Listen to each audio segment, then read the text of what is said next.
High Velocity Wrestling is a professional wrestling promotion based in Western North Carolina. HVW's events provide a family atmosphere featuring old school pro wrestling with a modern day flair, giving a little something for everyone.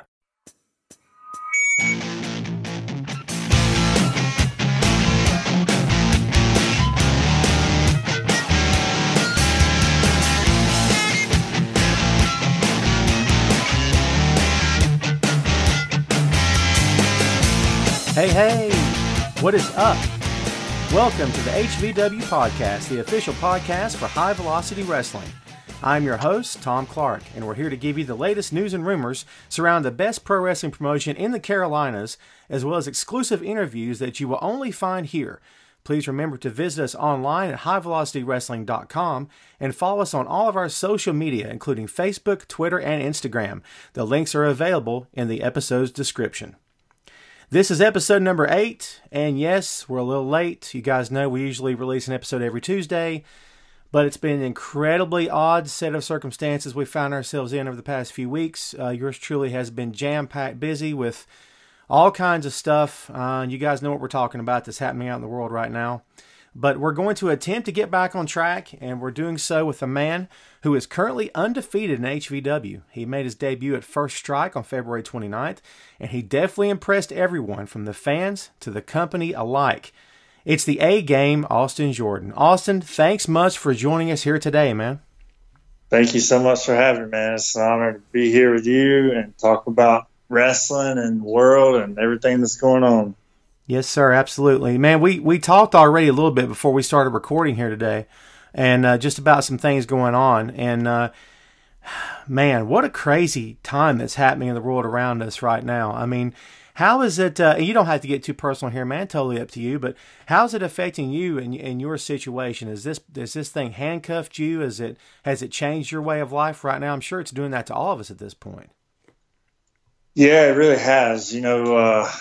We had a 3-Count Pro show here in Greenville several weeks ago before all this went down. And honestly, I knew, everybody, especially in the wrestling world, was just kind of taking it as a precaution. Like, let's be careful.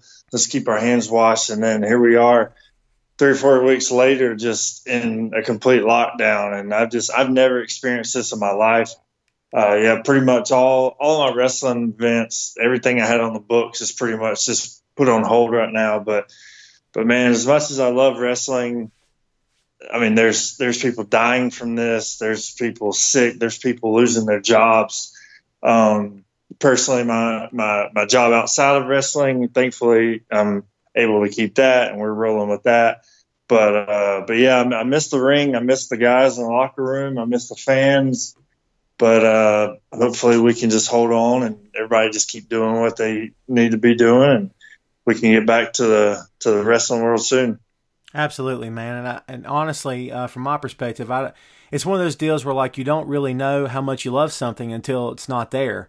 And I know it's silly to even to utter the words pro wrestling in a situation like this, but you have your things that sort of keep you sane and keep you motivated and keep you going. And for anyone that's got a creative side to them, whether you're in this business or you're an artist or you're a musician or whatever you might be doing on the side, when that thing is taken away, it changes everything. And I've had moments of, I don't know if you can call it writer's block or whatever you want to refer to it as. I've had moments of just sort of drying up and feeling like I can't write anything, and I don't feel like doing social media, and it's been a rough day. And at the same time, I'm like, man, this is who I am. This is what I do. So I got to get back at it. But just to imagine those things being taken away is crazy. But I will say for you, it seems like you're keeping it in perspective so far. Have you found that with with folks that you're in the business with, like maybe some of the guys that guys and gals that how's everyone around you sort of dealing with this right now? Well, I think everybody's just kind of taking it for what it is, I mean, like I said, I don't think anybody around here has ever went through this. I mean, this is just something totally new. Of course, we've seen ice storms and hurricanes and snowstorms and stuff like that. But, I mean, this is just a whole new ball game that's causing the world to be separate. Most of the guys that I know are just kind of, just just taking care of ourselves and just trying to, spend some time with our families and stuff like that. I do know some guys who do wrestling for a living. This is their only income. This is their only way of life. And I know they're struggling right now. They're trying to sell some merchandise and stuff. And I feel for them. But yeah, it's just, and for me, it was like after my last show and then some shows started getting canceled, in a way I was kind of like, wow, this kind of gives me some time off, going from working 2 to 3 times a week in the ring. And it's like, man, this kind of gives me a break. I can heal up a minute. But now I'm to the point where it's like, okay, I miss it. I'm ready to get back to it. And like I was watching some wrestling earlier, just like, man, I can't wait to just get back to it and just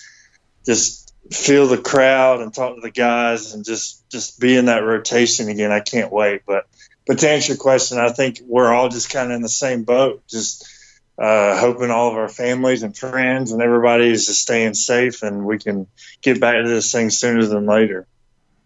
Yeah, it's definitely an adjustment, no doubt about it. It's been, like we said, it affects your whole way of life. And to your point, man, none of us, I don't think in this country, unless it's during a wartime, and I mean not even Vietnam, but maybe World War I or World War II, where it indeed affects the entire nation, where everyone is, every single day, all you hear about is the war, and it affects the way you live, it affects the economy, it affects metal, it affects having to ration, it affects having to have drives and food drives and for plastic for the military and all this other stuff. All those, the old video reels that you see, the movie reels about the wars, I mean, that's the only thing I can compare it to in terms of it just affecting sort of the entire populace of the country. Like I don't know of anything besides this, and I shouldn't say that because I don't want anything else to happen, right? But I can't imagine anything besides this sort of just taking hold. But of course, it's not just here in this country; it's all over the world. But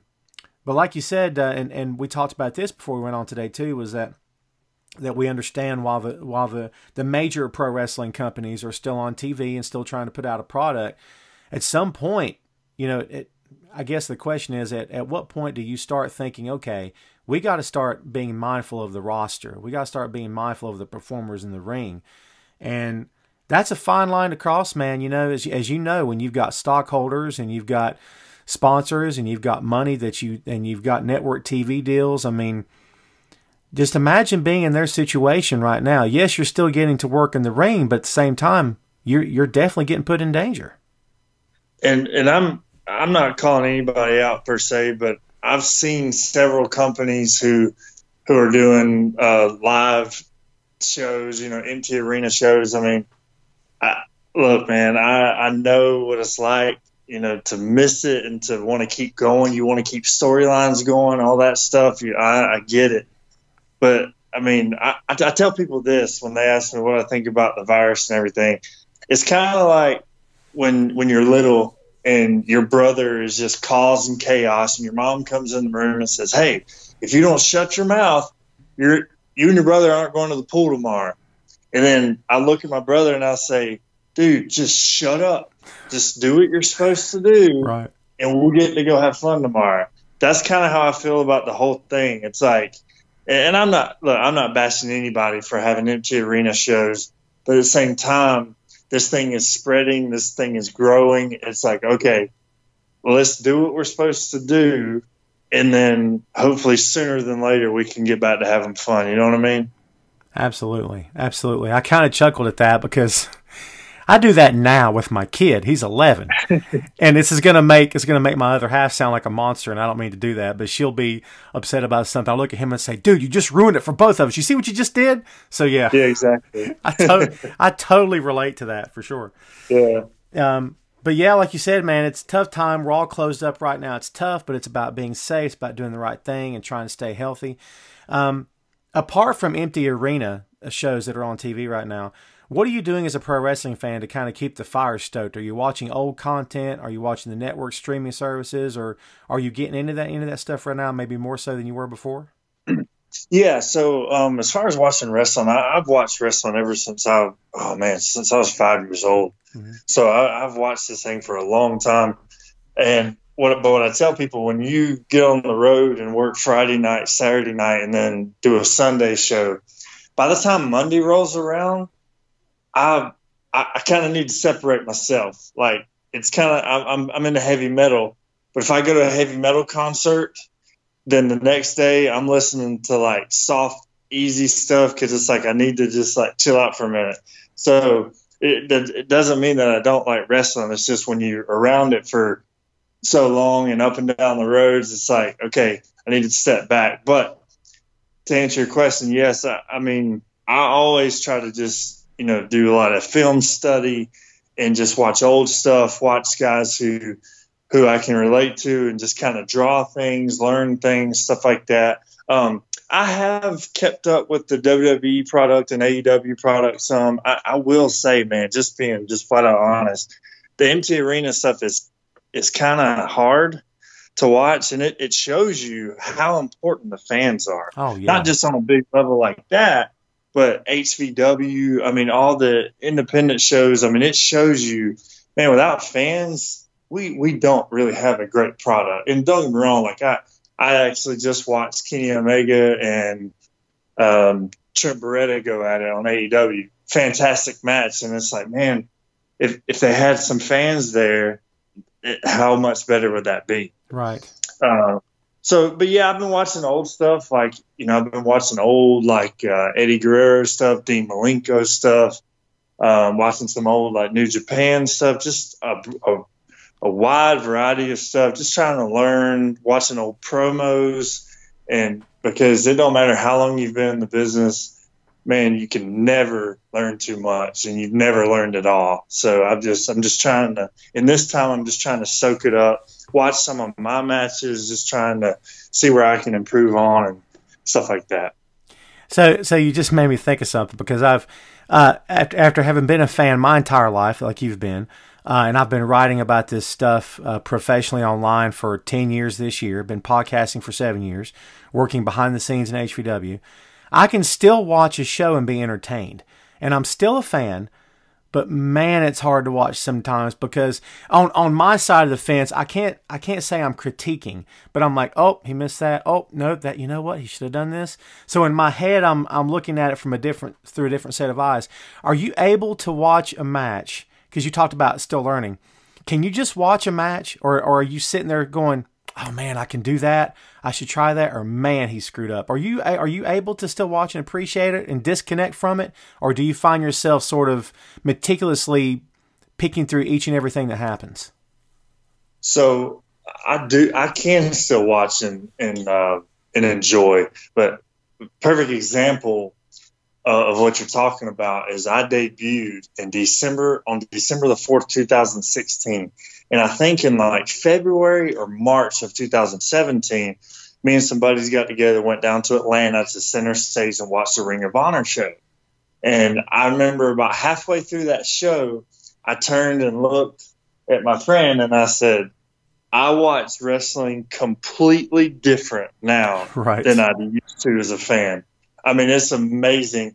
And I can honestly say I won't sit there and like critique everybody, because I'm just 4 years in. Like, I shouldn't be critiquing anybody, but you can see when guys will miss something, or when something's off, or when somebody's really hurt, or about, I like that, but man, it would have been a lot cooler if they would have did this transition. So yeah, I do watch that, but now when I'm watching it, I watch for more. I'm trying to learn per se. Like, I'm like, oh, I kind of like that. Or just like that match I was watching earlier, like a way he took down his opponent. They're like, oh, I kind of like that. Might have to work on that. So yeah, I do. But at the same time, when it's two guys who are some of the best in the world going at it, I can't help but just say, man, that was awesome. Like, the great thing about the quarantine is a lot more product has been pushed out to us, a lot of old matches. And the other day, WWE had posted a match between AJ Styles and Brock Lesnar from Survivor Series a couple of years ago. Right. And I forgot how impressive of a match that was, because I think when I was watching it then, it was like, oh, it's just Brock doing all the regular stuff. All the Brock stuff. But, yeah. But when I watched it again the other night, I'm like, wow, like Brock can go. Like that was pretty good. So yeah, there are times when I can just say, all right, you know what? This is awesome right now. I mean, and there's been independent matches where I'm just standing behind the curtain like that. I'm a fan. Like I'm a fan of this right now. So yeah, there are times when I can do that. But then as a wrestler, you always try to perfect your craft and learn and stuff like that. So there will be times when my friends and I are watching and it's like, I don't know about that, or why did he do that, or you know what I'm saying? So Right. if that answers your question. Can you watch with I don't want to say regular people, sounds funny to say, but do you find you know what I'm going at, right? Can you still watch with friends who aren't into it without sitting there and making them turn to you and say, dude, would you stop for 2 seconds and just watch the show? Do you know what I mean? Yeah. And I'm a kid at heart, man. Like I usually throw like a WrestleMania party every year. Just because, man, I love having my friends over, and obviously that's not going to be the case this year, but I love having my friends over and just watching, and they all know that I'm into wrestling and everything, but honestly, I'll just sit here and watch just like a fan. But really now my friends who aren't in the business, they'll ask me a lot of stuff, and it's really kind of the opposite of me saying, guys, can y'all just stop asking me questions and let's just watch this for a minute? But I think when you're in the business, people want to know, well, why did he do that? Well, why did they do this thing? Or why do you think they're doing this? So I get a lot of questions like that, but sometimes I'm sure they've wanted me to shut up for saying, oh, I know that guy, or I met that guy, or I wrestled that guy one time. So I think it's a little give or take there. Oh yeah, for sure. And you know, from my side of it, like in what I call my civilian job, right? Like everybody around me knows what I do. And it's like, and I'll come back to work one day and it'll be like, oh dude, did you hear about so-and-so? And it's a Brock Lesnar thing, or it's whatever. And I'm like, yeah. And like, oh man, this is good. And this happened. I'm like, yeah. Like I cover this all the time, man. I totally know what you're talking about. But I kind of just have to go, yeah, I heard, did you hear about so-and-so? I'm like, dude, yes, of course I have. Do you know who you're talking to? Like, not that I'm the end all be all, but you know, when you live, breathe, and eat this stuff, yeah, you kind of know when it happens. So, yeah, I compare it sometimes to I don't know, to being a musician, and like you know how to do your thing, you know how to play your instrument, you know how to write your song, and you've got someone sitting there telling you about, oh, did you hear such and such album from, and you're like, yeah, dude, I know all about it. You know what I mean? You don't want to be condescending, but at the same time, you're like, yeah, I'm kind of on the inside. I totally get it, but So like last night, I'm sorry. No, last night I was at the grocery store last night, and I had on a WrestleMania shirt from a long time ago, and the cashier, he looked up and he was like, "Oh my gosh, I love your shirt. I'm such a big WWE fan." And part of me wanted to say, well, I wrestle. I've been on WWE a couple times, like whatever. But I was like, you know what? I'm just going to say thank you, smile, and keep going. Not that I don't want to talk about that, because I could talk for days about wrestling and of course how much I love being a part. But it's like, you know what? I'm just going to take his compliment and just keep going. I don't have to like always be on the inside. You know what I mean? No, I get that. I totally get that. And because you don't want to be that guy. And sometimes I stand back and go, man, did I just sound like a jerk? Like I hope you know what I mean? Like, man, I hope I didn't sound like that know-it-all jerk, because I hate being that guy. You know what I mean? It makes me crazy. Exactly. Yeah. So we were talking about, of course, you made your debut at First Strike on February 29th. And I've asked this question so far of all the newcomers who were sort of fresh to the company in the past 2 months. What was your impression of HVW? How was your experience your first night in? Yeah, man, it was great. Like I said, I've been in the business for 4 years, so I remember I've had friends in the business who used to work at HVW, so I always heard about it and heard about how great it was and everything.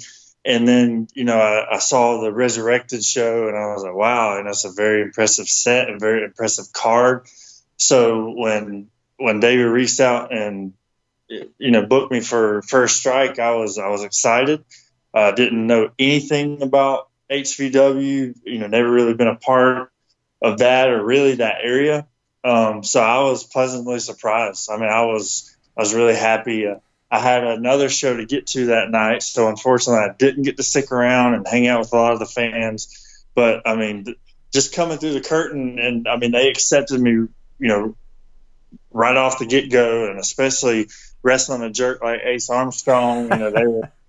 They were on my side, and just great energy. Like I said, love the atmosphere of the building, and I was pleasantly surprised, and I was excited for the next event. Obviously it was cut short, but man, I just cannot wait to get back there and try to get another win.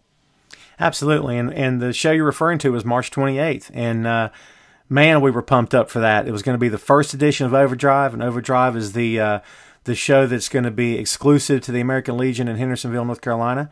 And it's going to be called Overdrive every time we're there. And you were going to face Crucifix, which I know you were looking forward to that match for sure. Absolutely. Yeah. Crucifix is a guy that I have respect for. He's been around the WWE scene a little bit here and there as well. And just very impressed with his work, and always wanted to share the ring with him. I actually have not shared the ring with him so far in my career. So I was really looking forward to that, but hopefully we can get that booked again soon. And I know he's looking towards being the first HVW champion. And I know I got my sights set on that as well. So that was definitely going to be a match to look at for sure. Yeah, like I said, I was very much looking forward to that, and I'm sure he was too. Chris has had a thing about the new generation, man. He's got an axe to grind, and it's odd because he was a member of the young generation at one time, and he feels like it's his company. And I've interviewed him here on the show, and he just, in his words, there's no one to pass the torch to. He's not seen anybody he's even remotely impressed with, which, that's his viewpoint, it's his opinion. But, guys like you and Jake Jacobs and TGA and Mitch Hurley, I mean, you guys are the cream of the crop, man. I mean, you're the next wave coming up for this company for sure. And I think that you've turned a lot of people's eyes toward the next generation. And, I've often said that it's evolve or die in this business. You have to evolve. I mean, it's, like you said, without mentioning certain companies or whatever, but you don't get to tomorrow by using the guys that got you here today. And no disrespect to those guys. I don't mean anything personal by it, but those guys are great. And yes, they draw, and yes, they're your stars, but what about tomorrow? 5 years, 10 years, 15. I mean, you constantly have to be building toward the future. And I think it's important. And I think we've tried to do that in HVW. We want to pay respect to the generation that got us here, and I think we're doing that, but we're also trying to spotlight the fresh faces that are coming up like yourself. And to your point, I think you had an excellent match that night at First Strike. You were the kickoff match. Do you have any sort of, and I mean, every pro wrestler's got some sort of ego, obviously. If you don't, I don't know how you're a pro wrestler. You got to believe that you're very good at what you're doing, right? So, do you find it an ego thing for you, being in the first match? Does that matter to you? Is it important to you? Would you rather be later? What's your viewpoint on being in the first match? Honestly, it doesn't bother me at all. I've been fortunate. I've been blessed to be in the main event scene of some of the promotions that I've been a part of the last year or two. So honestly, when I saw that we were going to be the kickoff match, I was excited. I like to be in that role because the first match sets the tone. Yes. And I want to set the bar high. I don't go out there to make anybody look bad or anything, but at the same time, when I come through that curtain, I want to leave a mark on that building, on that roster, on that fan base. And I believe Ace Armstrong and I did that night. But I love being in that spot because it's all right, boys. Either you're going to go out and set this crowd on fire, or you're going to have the crowd wanting to know what's next. And I've sat in the crowd at wrestling shows, and I've heard that, like, let's get to the real stuff. Well, right. My goal is when I come through the curtain, give them the real stuff to start, and then make everybody answer after that. So that I was happy to be there, and I think we delivered that night. Oh, absolutely. And it reminds me of and this story has been used. I'm sure it's become myth and tall tale legend at this point, and used for other acts or whatever. But I mean, I've always heard the story about Jerry Lee Lewis being booked on the same gig as Chuck Berry. and then him finding out he has to go on before Chuck Berry. So he goes out on stage and kills it, lights the piano on fire, kicks the bench away, stands up on top of it, goes nuts, has the people going crazy. Then when he walks off stage, he looks at Chuck and says, "Follow that, killer." I mean, that's just what it feels like to me. Like, love that. I love that, man. It's awesome, right? You go out, you set the bar, you set it, and you look at the rest of the locker room and say, all right, good luck following that. I think that's a good, healthy attitude to have. Yeah, and I think whether you're put first, second, third, last, I mean, you got to come out with a mentality, like I said, being respectful and not wanting to, put anybody to shame, but at the same time being like, I know my worth, and I know that I'm going to go out here and I'm going to entertain these people, and whoever's going after me, not cliche, but bring your A game, because I'm going to set this crowd on fire. And honestly, man, all the cards that I'm able to be a part of, all those shows I'm able to be a part of, I just want it to be a good show, top to bottom, because I hate leaving and hearing, well, your match was pretty good, but the match before you was off, or your match sucked and everybody else's was good.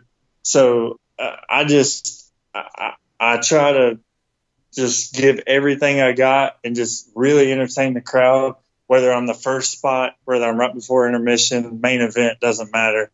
And I hope that the rest of the locker room will come with that same mentality that, hey, man, let's put on a good show and let's get people in this building. You know what I'm saying? So. Absolutely. And, dude, that's a very refreshing perspective to take for sure. And I think that's one of the things that makes the HVW locker room stand out. Man, I've been in locker rooms in the past, and I'm like, this place is toxic. Like, there's people there's people backbiting each other. And, dude, I've said this before to other talents, but I defy anyone to ever say that they've been behind the curtain in our company and heard one foul word uttered about another company or another promoter. It just doesn't happen. We don't have an axe to grind. And, I'm not going to mention names, but other companies have an axe to grind with us, and it's whatever. But, we take the high road, man. We don't feel the need to go there. We don't feel the need to lower ourselves. And, dude, drama. Like, I hate drama. Like, it just, like, my best piece of advice to any other company out there, go do what makes you happy and do what you think is best for your company. Don't worry about anybody else, because that's what we're trying to do here in HVW for sure. Man, one thing that I've seen in my last 4 years is, could you imagine if all the promotions around here, not necessarily like hold hands and work together, but if we just supported each other, could you imagine what this thing would look like? Absolutely. Now, I'm not talking about going and putting money in each other's pockets. Here's this, here's that. But if we just supported each other, I could not imagine what the scene would be like. But there's so much, like you said, there's so much drama. And this guy said this about my friend 20 years ago, and this guy stiffed me on a handshake 25 years ago. Right. And this guy did this, and this guy did that. Hey, man, it's not just wrestling this world. Like, let's love each other, dude. Like, I know that's cliche, but, I mean, hey, I know there's issues. I know there's guys in the business that probably has issues with me. I would hope not, but I'm sure there is. But, hey, man, let's love each other. We are a brotherhood. Let's go out and let's put on a good show. And, I mean, and to share other people's stuff. I know that don't happen a lot, but just to say, hey, go see our friends over in Hendersonville tonight. Go see our friends down in Greenville tonight. I mean, but there's just too many egos and too much drama going on that sadly that can't happen. But, man, I can't help but imagine what our scene would look like if we would just drop some of that. And again, refreshing. I think that's what sets guys like you and Jake Jacobs and Mitch Hurley and a couple of the guys apart from a lot of other guys that I've met in years past, is that you're thinking about the total presentation. Yes, you're concerned about your match. Yes, you want to leave it all in the ring, as they say. But at the same time, you want the entire show to be good, because you're smart enough to know if the entire show is good, then you will look good by proxy. Even if your match was sort of maybe not up to your own personal standards, it won't matter, because people will be saying, man, that was a good show.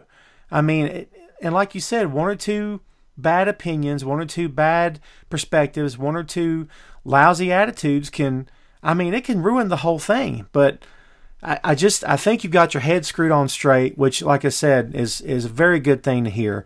I appreciate Yeah, absolutely, man. And like we said, drama's just wasted. I've known Gary Benfield, of course, HVW owner and promoter. Gary and I go back 20 years, and I was his first manager in the business. And dude, the company we worked for had so much drama, dude. There was cliques in the locker room. Like certain guys sat together, like high school. Like these guys sat together. We sat together in our own little clique. There was backbiting. There was nonsense, and it was so toxic. And I always said I'd like to get in a situation where we don't have this, and he would say the same thing to me. And then, flash forward 20 years to September of 2019, and he calls me up, and he had made this call before, and he had just a random text, a random message, dude, I'm thinking about starting up again. I want you to be a part of it this time. And I'm like, and then I wouldn't hear from him for 6 months because life would happen and things would get in the way of it. So when he contacted me in September of 2019 and said, it's a green light, I'm doing this, I want you on board, the first thing I said to him was, as long as it's fun, I'm on. Because, brother, if I'm not having fun, and if it's drama, you can count me out because I don't want anything to do with it. And I feel like we as, not just as people in the business, but maybe sometimes as fans, it's not fun like it used to be. Like, you talked about being a fan your whole life. Dude, I grew up watching the Jim Crockett promotions. I grew up watching Dusty and Rick and Magnum and Wahoo and Nikita, the Rock and Rolls, the Midnights, the Horsemen. That was my jam and still is. And I just remember when it was fun. And I feel like in 2020, we don't make it fun anymore, Yeah, and I've been fortunate to, get around the Southeast and up north some a little bit and down south. And the thing is, there is a lot more good than bad, I feel like. Now, there are some promotions that's like, oh, my gosh, like I just don't want to be in here. Right. But there is a lot of good going on. But, you do have some promotional rivals and stuff, and I get some of that, and I understand that you're pretty much always going to have some of that. But, I do wish that a lot of us would just come together and just, like I said, not hold hands, but just help each other, just support each other. You know what I mean? Instead of trying to sabotage this promotion or that wrestler or this promoter or this manager, but let's just, work together. But some people would say that I'm young in the business and I'm naive, but I think it would be a lot better seen if we just put some of that aside. But that's just me. Well, honestly, I if people say that about you, I disagree with them because I've always believed that the youth of any industry is what dictates what the future of that industry could be. So if you're young, if you're young and idealistic and have the best of intentions and the best goals in mind, and you want to see the industry that you love furthered and grow better than it did when you got there and leave it better than it was when you got there, then that's the direction it should go, and it's the way it should go.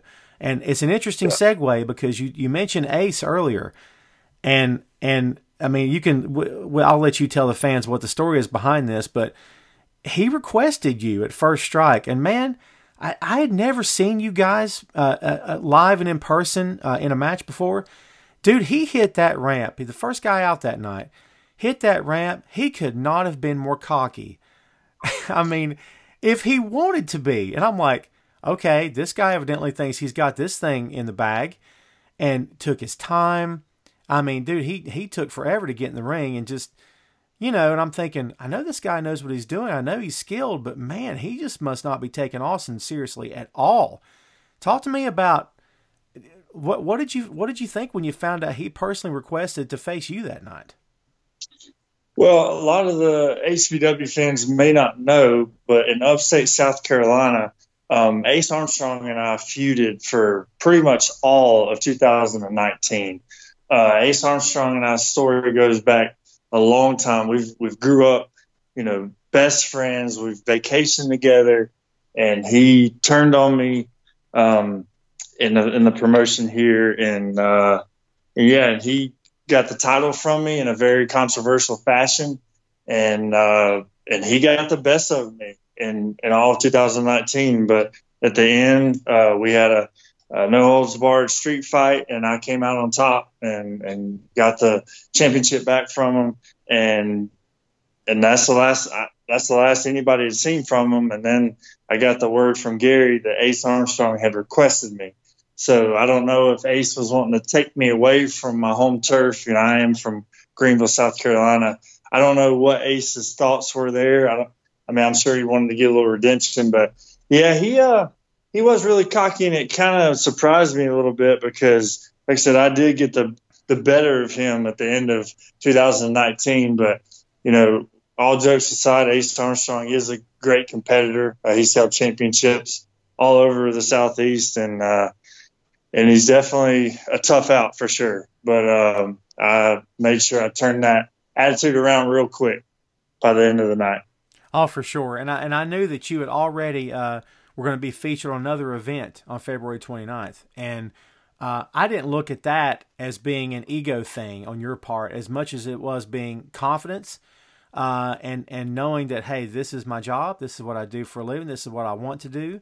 And your first night in HVW, you very well could have said, I can't do it. I got this other commitment. But I'm sure when you found out it was him that wanted you, you're like, you know what? Book the thing. I'll be there. And man, you showed up. I mean, for sure. And I know you impressed the fans, and you definitely impressed HVW board of directors, which is a very good thing. And not that you should be in this industry to kiss, to quote unquote kiss up to anyone. It's not about that. But let's call it for what it is. When you turn the right heads and you get people looking your direction, if they see something they like, you might get opportunities down the road, which is not a negative thing at all. Yeah, I mean, the thing about it is no matter where I wrestle, no matter what state, no matter what city, no matter what promotion, I'm thankful for the next opportunity. I grew up ever since I was 5 years old. I wanted to be a pro wrestler. And now that I'm finally being able to just live my dream, anytime I get to walk through that curtain, step through those ropes, that is a dream come true for me. So really, the next event, the next match is just another opportunity for me.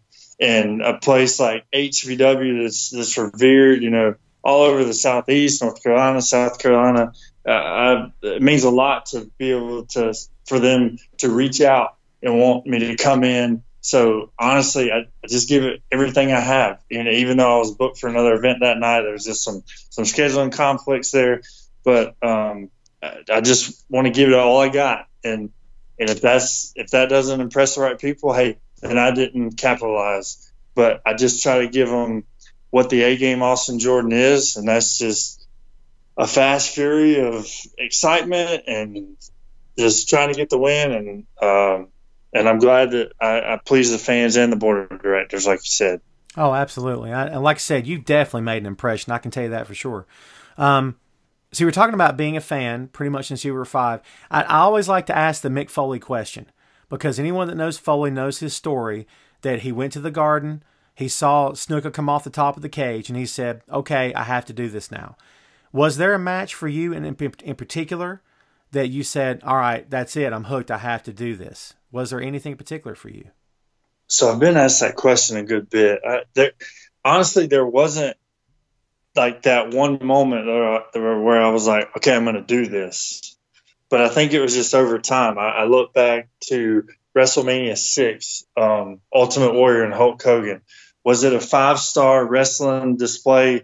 No, it wasn't. But you know what? When I was 6, 7 years old watching that match, like, those were two titans of the industry going at it. I watched that match recently. They had the power to just stare at each other for 2 minutes, look around, and that whole arena, that whole stadium was just going nuts. And I think about that. I think about Shawn Michaels coming down from the rafters at WrestleMania. There's like I said, there's not really that one thing. But then I just remember over time just watching, thinking, that's what I want to do. Everybody else wants to be a doctor, a cop, a lawyer, all that. I want to do that. I want to come out. I want to get up on top of those ropes, wave to the crowd, motion to the crowd, and just feel that energy.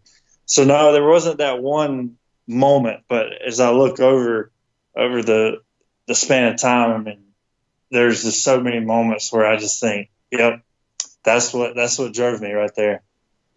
Yeah, man, it's about the goosebump moment, right? It's about, like you said, feeling that energy, feeling that. It's power is the word. I mean, you feel like your batteries are energized, and there's nothing like it at all. And I spoke to, and I keep talking about Jake, no particular reason other than we're touching on a lot of the stuff that he and I talked about. But I mentioned to him on the last show that it was a lot like, again, like a musician who's on stage, and the high of being on stage cannot be replaced.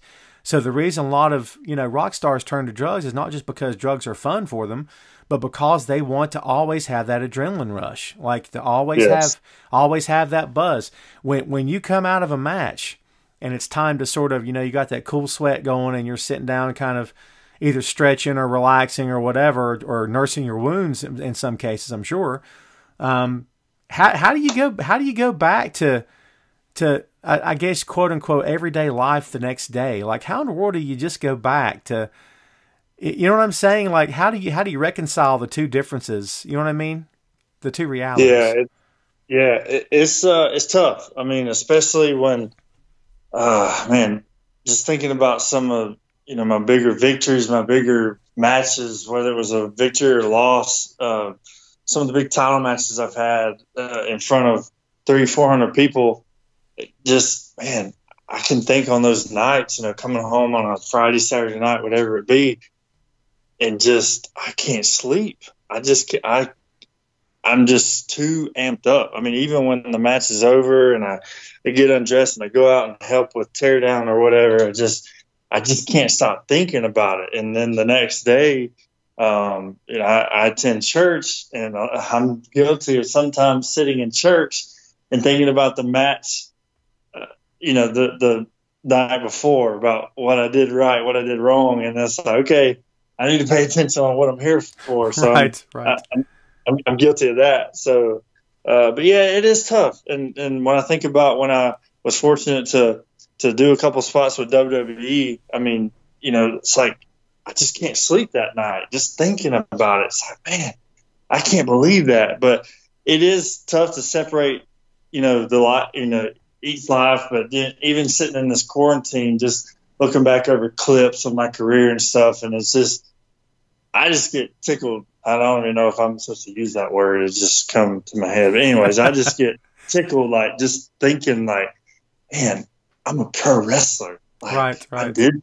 Like, I worked for it, and I'm here. Like, and I tell people all the time, if somebody told me tomorrow that, hey, wrestling is canceled, you cannot wrestle for the rest of your life, and then you know what, man, this last 4 years have been so much fun. Yeah, I've dealt with injuries, I've dealt with things like that, but man, just doing something that I worked so hard to obtain and get good at, it has just been a blast. And yeah, sometimes it's hard to separate those lives, but sometimes you just have to.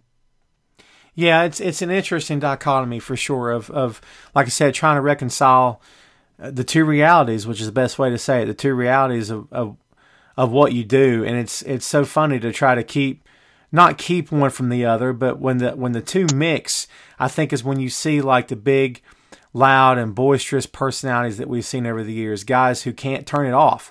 Like Macho Man was Macho Man every day. I don't know.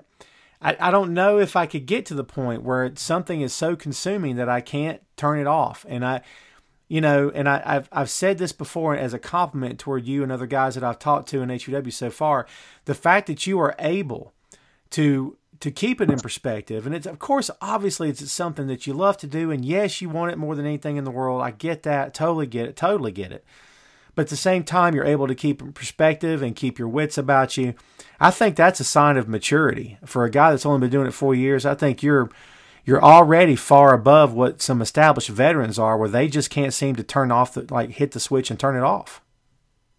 Yeah, I appreciate that. I mean, I try to be, one of my main goals coming into the wrestling business was just be respectful and, just put out a product that people can respect and people that will like, and not just fans, but your peers, your friends in the locker room, promoters, stuff like that. But I definitely try to, just stay respectful. But at the same time, I mean, I have a personal life too. And, a lot of people don't see that. Somebody sitting front row at a wrestling event doesn't know that sometimes that person might go to a regular job on Monday and work Monday through Friday and then go do this crazy life on the weekends. Mm-hmm. But sometimes, I mean, I think it is important to find that balance and do put things in perspective and do realize that, hey, there might be a pandemic and put wrestling on hold, and you can't depend on that paycheck that comes from wrestling. And I don't do wrestling for the paycheck at all, but, you know, it does help. So I think having that balance really does, it does help, and it's needed, I believe. And that brings up an interesting point. We talked about being able to turn it off in that direction. You also have to be able to turn off the one reality to step into the sport. So you may have had the worst day of your life that Saturday, but by that Saturday night at 8 o'clock, you're expected to be the man that people paid to see. And not for nothing, they didn't pay to see a guy who's just like them. They paid to see a star. And I often tell guys that because I don't know if they realize fully, like the veterans get it totally, but I don't know if the younger guys totally get, listen, man, you are a step above the audience, not in terms of being better than them, but they paid money to see you wrestle.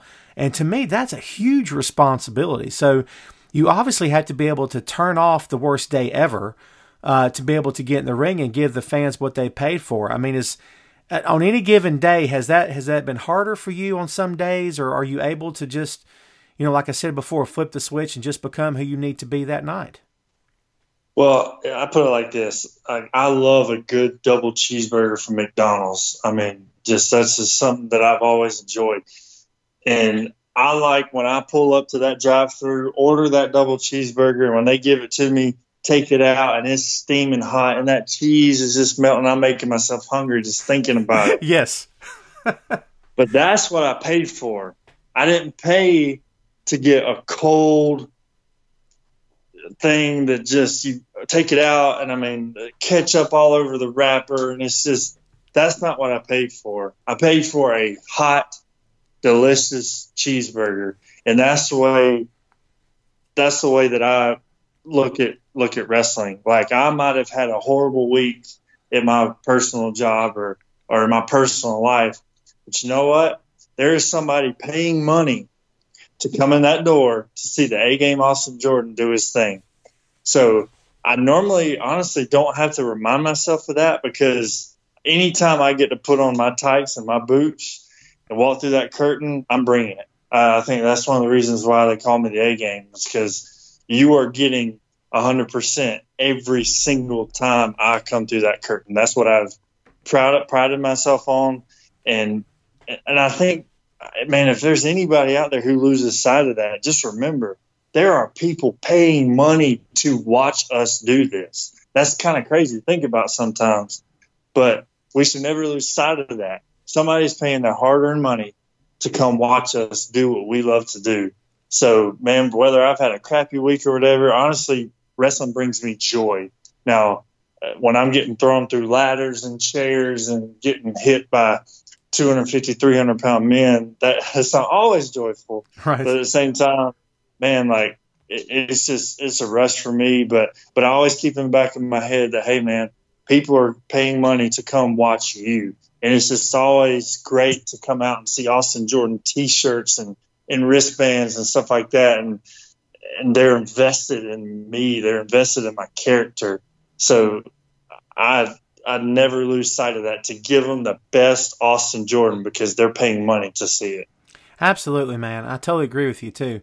And not for nothing, but the fans, no matter how much people like to say, well, fans are invested not only in the wrestlers but in the companies, and they kind of know, and they think they know, or they think they might have a clue.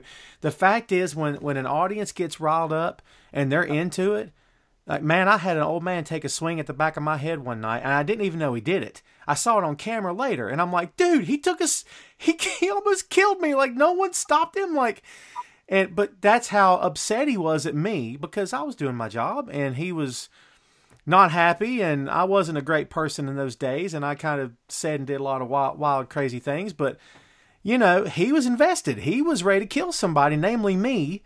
And, you know, you can't underestimate the capacity and the ability of a crowd to get emotionally upset, and I mean, like riled up's the best word I guess you could use for it, but just, man, they're either ready to cheer you to the moon, or they're ready to kill you right there on the spot. I mean, no matter how quote unquote smart some people think that fans are, when that emotion takes over, man, and you know you've got them, I mean, man, it's something that you can't get anywhere else, right? I mean, it's just it's there's something. No other feeling. There's no other feeling than that. Right. To do a move or do an angle or something, and know that you have the crowd. There's no other feeling. I've been laying there with a bad guy in the ring before and heard the bad guy say, "Wow." Like, we got him. Like, right. Whether or not I hate you or whatever, hey man, like there are 200, 300, 400 people in here emotionally invested in what we are doing. And I mean, people can say, "Oh, this is fake," or you do that fake stuff, right?" I mean, people say that all the time, but I mean, I like to refer to it as violent theater. And I mean, to be able to do what we do, and some people say, "Oh, it's fake," but to have a whole entire room invested in what you're doing, when there's two guys in that ring doing what they're doing, and the referee, don't forget about him. But right, I mean, that's powerful, man. Like, that is, and to think about these guys who have performed at WrestleMania and have had over 100,000 people just eating out of their hands. That's very hard to do. Obviously I haven't been on that level, but that's so impressive. And I mean, and what we do is not easy, but man, when it pays off and we get that pop, or we get that emotion, oh man, there's nothing like it. And, you know, to your point, I think that for those critics who just want to hang you out to dry and just tear the sport apart from top to bottom, I think most people get it. And I think a lot of that has been helped because it's gone mainstream. I think it helps because players in the NFL and NBA absolutely love pro wrestling, that you never see those guys laughing at it. I mean, they take it seriously. And, man, half the guys in the NFL, if they had their choice, brother, they'd probably want to be a wrestler right now. Because it's, like you said, it's the closest thing they'll ever come to feeling a live crowd, like they get the first down or a touchdown or whatever. And man, to them, it's like, oh man, that's the same reaction. And it's larger than life characters and heroes and villains and tough guys. And like you said, it's violent theater is a great freaking way to describe it, man. But like, I think the fact that it's gone such mainstream, you got a company like AEW who's owned by the guy that owns the Jacksonville Jaguars. I mean, that you can't get more mainstream. And you talked earlier about being in a supportive environment and guys and gals who are supporting each other. That has got to be the most fun locker room of all the quote unquote big companies that there is, because man, they're at ease. They're having fun. They're not there to cut each other's throats. There's no one handing them something to say. Can you imagine being handed something and say, all right, go out there and say this, memorize this? I can't imagine that, man. Oh, no. Yeah. Yeah. Cannot imagine. Yeah. That's crazy. Yeah. Yeah.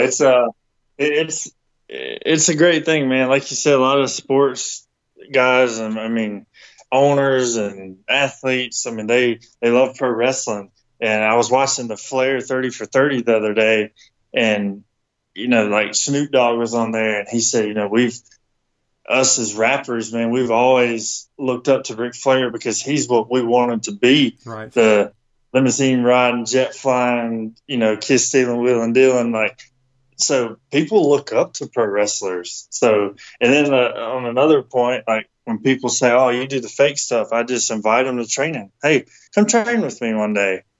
And I know a lot of people who have said that or think, oh, I can do that, no problem. When they take their first bump, they're either hooked or they're going home. So yeah, no doubt, because that ring hurts.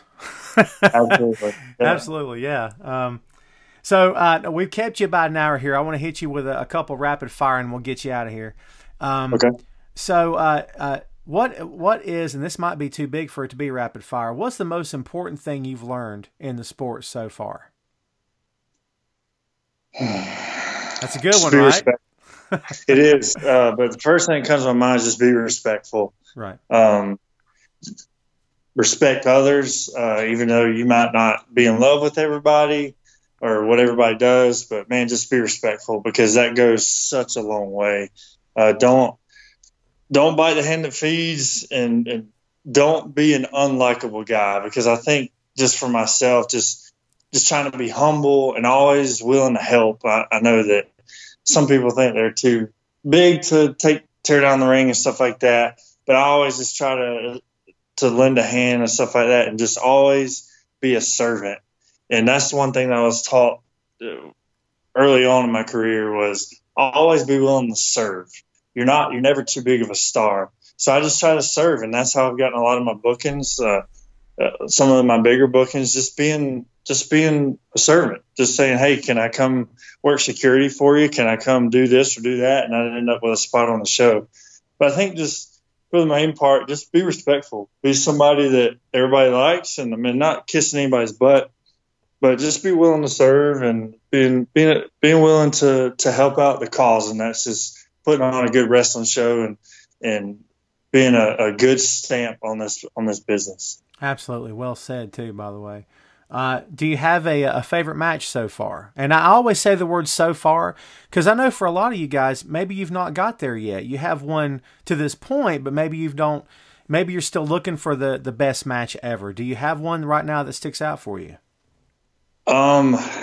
I have several that I can think, man, when you come back through that curtain, it's like, wow, we just did something special. And I've been able to have some good ones. The one that sticks out in my head was in December, in Forest City. Derek Driver and I had a ladder match for the what is now the HWA Heavyweight Championship, and it was one of those things where I knew it was going to be okay, but after it was over, I mean, you could just feel there was just magic in the air. And I had a lot of people just message me on Facebook, and people to this day say, hey, man, I saw your match with Derek, and that was just phenomenal. What a great match. So that not only did it feel good, but I got the recognition from people, and that's probably my favorite as of now.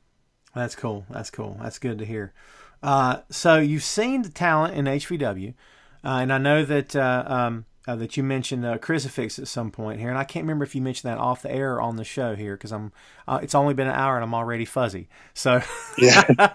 But and I know he's somebody that you'd love to face in HVW. So, when you look at the roster, and I know he stands out for you, who else on the roster that you're looking at thinking, man, I'd like to get in the ring with that guy. I think we could do something special. TJ Moss. Yeah. That guy, he is, that's actually the first time I've met him, is at First Strike. But I've seen a lot of his work on social media and stuff. That guy is so athletic. I mean, he is uber talented. Sky's the limit for him. And I am just licking my chops. I want to share the ring with that guy. I mean, he's very talented, and I would just love to see how he works in the ring, and I just think that'd be a lot of fun. And talk about respectful, man. He's the epitome of respectful.